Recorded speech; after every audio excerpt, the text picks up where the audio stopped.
আসসালামু আলাইকুম। হ্যালো আমার ভালোবাসার আপু ভাইয়ারা, কেমন আছেন সবাই? আশা করছি ভালো আছেন।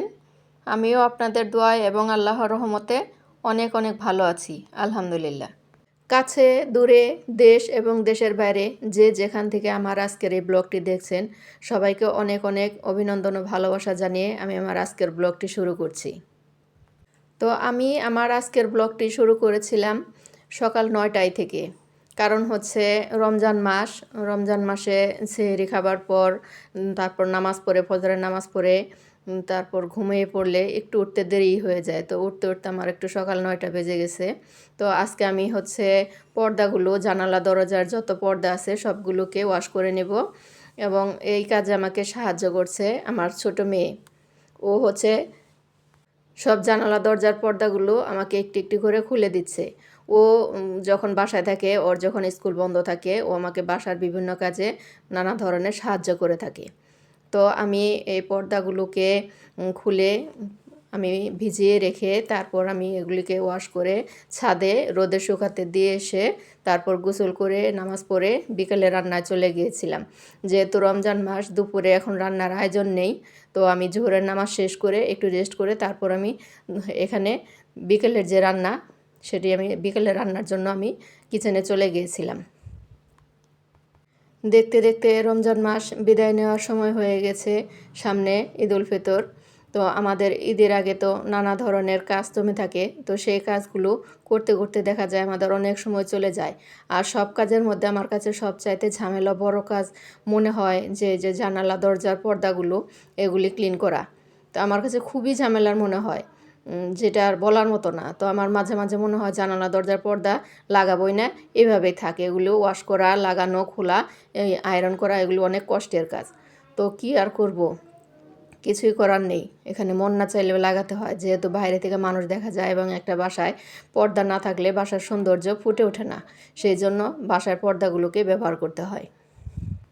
তো আজকে আমি রান্না করব হচ্ছে মুরগির চামড়া ভাজি করে নিব। এটি ঝোল করে রান্না করলে আসলে খেতে ভালো লাগে না।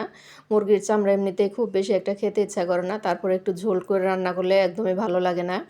তাই আমার মেয়ে বলছিল, আম্মু আজকে তুমি মুরগির চামড়াগুলি ভাজি করে দিবে, আমি রান্না খাবো না। তাই ওর কথা মতো আমি এখানে মুরগির চামড়াগুলো ভাজি করার জন্য চলে আসছিলাম। তো আমি এই পুরো রান্নাতে আমি কিন্তু কোথাও কোনো পানি ব্যবহার করব না। আমি মশলা দিয়েছি সেখানেও পানি ব্যবহার করিনি, আর এখানে যে চামড়াগুলি দিয়ে দিয়েছি সেখানেও কিন্তু পানি অ্যাড করব না। আমি এইভাবেই ঢেকে দিয়ে আস্তে আস্তে নাড়াচাড়া করে একদম ভেজে ফেলবো লাল লাল করে। রমজান মাস সমস্ত স্কুল কলেজ বন্ধ থাকলেও আমার মেয়ের স্কুলটা কিন্তু বন্ধ ছিল না। আমার মেয়ের স্কুল প্রাইভেট সবই রানিং ছিল। তো ওকে নিয়েও একটু দৌড়াদৌড়ি করতে হয়েছে, সেজন্য আমার একটু সময়ে ঘাটতি পড়ে গেছে। কাজকর্ম খুব একটা সারাদিনে করে আগাতে পারিনি। তো আমার যাই হোক, দৌড়াদৌড়ির মাঝে ফাঁকে ফাঁকে একটু একটু যা কাজ করেছি, সেগুলো শুধু আমাদের রান্না খাওয়াটাই করেছি, আর বেশি কোনো কাজ করতে পারিনি।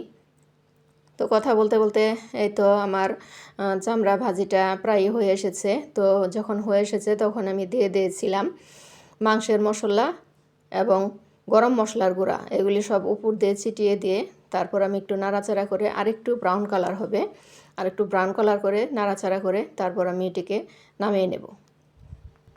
দেখতে দেখতে 20টি রমজান চলে গেল। 20টি রমজান গিয়ে আজকে হচ্ছে 21 রমজান শেষ হলো। তো 21 রমজান ইফতারের পর আমি ভয়েস ওভার করতে বসি, ভিডিও এডিট করতে বসি। তো আজকেও আমি 21 রমজান ইফতারের পর নামাজ আদায় করে তারপর আমি এখানে ভিডিও এডিট করতে বসে গেছি।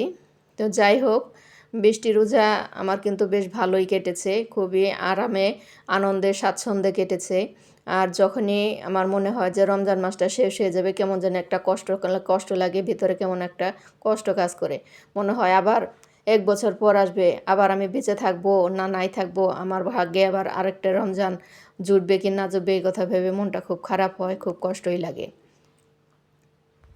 এই তো গত রমজানেও আমাদের সাথে যারা একসাথে রোজা রেখেছে, তারাবির নামাজ আদায় করেছে, ইফতার করেছে, তারা হয়তো আজ অনেকেই পৃথিবী থেকে বিদায় নিয়েছে। কে জানে আমার সময় কখন শেষ হয়ে যাবে, কখন চলে যাব, আল্লাহ তাআলার ডাক চলে আসবে, আল্লাহর ডাকে সাড়া দিয়ে পরে চলে যেতে হবে। তো কি আর করা, তারপরেও রমজান মাস ছিল অনেক আনন্দের, আমার কাছে বেশ ভালোই লেগেছে। আমার কাছে সেহরিতে ওঠার যে একটা আনন্দ, সেটাই আমার একটা বেশি আনন্দ কাজ করেছে। অনেকে এটাকে ঝামেলা মনে করে, কিন্তু আমার এটা ঝামেলা না, এটা বেশ একটা ভালোই লেগেছে। আবার অনেকেই বলে থাকে সেহরিতে অনেকেই নাকি জাগনা পায় না, তাদের সজাগ করে দেওয়ার মতো কেউ নেই, কেউ ডেকে দেয় না, তার জন্য তাদের সেহরিতে অনেক সময় মিস হয়ে যায়, অনেক সময় রান্না করতে পারে না, খেতে পারে না। কিন্তু আমার এতগুলো বছর হয়েছে, বিয়ে হয়েছে, কিন্তু আমার কিন্তু কখনো এরকম হয়নি যে আমি সেহরিতে জাগনা পাইনি, সেহরি রান্না করতে পারিনি বা খেতে পারিনি। আমি কিন্তু ঠিক টাইম মতোই জাগনা পেয়ে যাই। আমার কিন্তু একদম ঠিক টাইম মতোই খাওয়া দাওয়া, সেহরি শেষ করা, নামাজ পড়া সব একদম ঠিক টাইম মতোই হয়ে যায়, আলহামদুলিল্লাহ। তো আমি কিন্তু চামড়া ভাজিটা রেখে তারপর আমি ফ্রাই প্যানটা আরেকটু ভালো করে ক্লিন করে তারপর আমি সেটায় দুটি মাছ ফ্রাই করে নিয়েছি। যেহেতু আমরা শুধু সেহরিতে খাবো, মা মেয়ে দুজনে, আর যদি তরকারি বা মাছটা থেকে যায় তাহলে সেটাই অপচয় হবে, নষ্ট হবে, ফালানো যাবে। তো আমি অপচয় একদমই পছন্দ করি না, যেহেতু আমরা 2 জন মানুষ, মাত্র 2 পিস মাছ হলে আমাদের সেহরিতে হয়ে যাবে। তাই আমি 2 পিস মাছ একদম ফ্রাই করে নিয়েছি। একদম ফ্রাই বলতে আমি একদম হালকা ফ্রাই করেছি, যেহেতু এটাকে আবার আমি রান্না করব। তো আমরা 2 জন মানুষের যেহেতু খাবো, তরকারির পরিমাণটাও খুবই কম রান্না করছি। আমার মেয়ে এবং আমি দুজনে বেগুনের তরকারিটা একটু বেশি পছন্দ করি। তো মেয়ে বলছিল আজকে হচ্ছে এই মাছ দিয়ে বেগুন দিয়ে খাবে। তো মেয়ের আবদারে আজকেও আমি এই মাছ বেগুন দিয়ে রান্না করছি। 2টি তরকারি রান্না করেছি, 2টি আমার মেয়ের আবদারে রান্না, ওর পছন্দের খাবার। তো আমরা মানুষ কম থাকার কারণে সবজির পরিমাণটাও কমিয়ে দিয়েছি। তো দেখা যায় যে এই অল্প একটু তরকারি রান্না করলে সেহরিতে খুব একটা খাওয়া হয় না। সেহরিতে কেন জানি না, মুখে কোনো কিছুই ভালো লাগে না। তো অল্প একটু তরকারি রান্না করে তারপরেও দেখা যায় সকালবেলায় ফেলে দিতে হয়, কিছুটা তরকারি থেকেই যায়।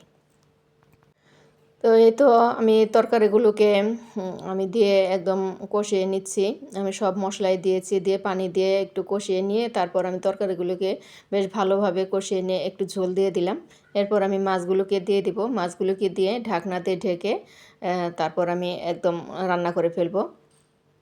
তো আমার মেয়ের স্কুল হচ্ছে বন্ধ দিয়ে দিয়েছে। আজকে 2 দিন ধরে স্কুলটা বন্ধ। যার কারণে একটু সময় পাওয়া যাচ্ছে। আমি একটু বাড়তি কাজ করার মতো একটু সুযোগ সুবিধা বের করতে পারছি আরকি। তা নাহলে তো মেয়েকে নিয়ে ব্যস্ত থাকতে হয়, দৌড়াদৌড়ি করতে হয়। যার কারণে রোজা রেখে এত কিছু করতে পারি না। আমার হেল্পিং হ্যান্ড যিনি আছেন, তার কাজের কথা আর কি বলবো। ও যদি আমার কাজ করে দেয়, কাপড়-চোপড় ধোয়া তো একেবারেই পছন্দ হয় না। তো যার কারণে আমি নিজে রাগ করে নিজের পর্দাগুলি একাই ধুয়ে নিয়েছি। পর্দা প্রায় 40টির মতো হবে পর্দা আমি নিজে একাই ধুয়েছি। ধুয়ে একদম নাজেহাল অবস্থা হয়েছিল। বিছানায় শুয়েছিলাম 1 দিন 1 রাত। তারপর আর কি করা, ওইভাবেই কাজ করছি। তো রান্না শেষ করে বিকালে আমি ছাদে গিয়েছিলাম। ছাদে গিয়ে পর্দাগুলো নিয়ে আসলাম। তারপর ইফতারের পর মাগরিবের নামাজ আদায় করে তারপর আমি পর্দাগুলোকে আয়রন করার জন্যে বসে গেছি। এখানে আমি একটি একটি করে পর্দা আয়রন করছি। যেহেতু পর্দার পরিমাণ আমার 40টার মতো হবে, এতগুলি পর্দা তো আর একবারে একদিনে মানে আয়রন করা সম্ভব হয় না। তো আমি কিছু কিছু করে পর্দাগুলি আয়রন করছিলাম, যেহেতু ইফতার করার পর অনেক বেশি ক্লান্ত থাকি সবাই। এত ক্লান্ত শরীরে এতগুলি পর্দা আয়রন করা কারো পক্ষে সম্ভব হয় না। তো আমি কিছু কিছু করে সবগুলি করে নেব। তো ওই দিন হচ্ছে আমি মাত্র কয়েকটা পর্দা আয়রন করতে পেরেছিলাম। তারপর অনেক বেশি টায়ার্ড হয়েছিলাম। টায়ার্ড হয়ে তারপর আমি শুয়ে পড়েছিলাম। আর আমার মেয়ে পর্দাগুলো লাগিয়ে দিচ্ছিল আমাকে। মেয়েটা যখন সারাদিনের জন্য স্কুলে চলে যায়, ও একদম সকালবেলা বাসায় থেকে বের হয়ে যায়। সকাল বলতে ও 11টার দিকে বাসা থেকে বের হয়ে যায়। স্কুল করে সারাদিন, তারপর প্রাইভেট পড়ে, তারপর রাতে 7:30 বা 8টার দিকে বাসায় আসে। তো এই যে একটা বড় লম্বা একটা টাইম আমার গ্যাপ থাকে, এই একাকিত্ব সময়টা বা নিজের একা সময় কাটানোর মতো আমি কোনো কিছুই পাই না। তো একাকিত্ব সময়টা কাটানোর জন্য আমি এই ইউটিউব প্ল্যাটফর্মে কাজ করার এটাই আমি বেছে নিয়েছি। এটাই আমি পারফেক্ট বলে মনে করেছি যে আমার নিজেকে একাকিত্ব থেকে মানে একটু হলেও শান্তি দিবে, নিজেকে মনের একটা শান্তি দিবে, নিজেকে একাকিত্ব ভাবটা দূর হবে, যার জন্য আমি ইউটিউব প্ল্যাটফর্মে কাজ করার জন্য এসেছি। আমার ইউটিউব প্ল্যাটফর্মে কাজ করার কোনো ইচ্ছা ছিল না, কিন্তু একাকিত্বটা দূর করার জন্য আমার ইউটিউব প্ল্যাটফর্মে কাজ করতে আসা। মাঝে মাঝে মনে হয় আরও 2-1 জন বাচ্চা থাকলে হয়তোবা আমার সময়টা আরও ভালো কাটতো, আরও ব্যস্ত থাকতাম, একাকিত্বটা অনুভব হতো না। তো কী করব, আল্লাহ তাআলা যা দিয়েছে তা নিয়ে সন্তুষ্ট থাকতে হবে। আল্লাহ তাআলার উপর হাজার হাজার শুকরিয়া, আমার এই 2 মেয়েকে যেন আল্লাহ তাআলা অনেক অনেক হায়াত দারাজ করে সুস্থ রাখে, ভালো রাখে। আপনারা সবাই আমার মেয়ে দুটির জন্য দোয়া করবেন। তো এই তো দেখতে দেখতে আমি আমার ব্লগটির শেষ পর্যায়ে চলে এসেছি। অনেক অনেক কথা বললাম। কারো কাছে হয়তো বা ভালো লাগবে বা বিরক্ত মনে হবে কারো কাছে। ভালো থাকবেন, সুস্থ থাকবেন সবাই। আল্লাহ হাফেজ। আসসালামু আলাইকুম।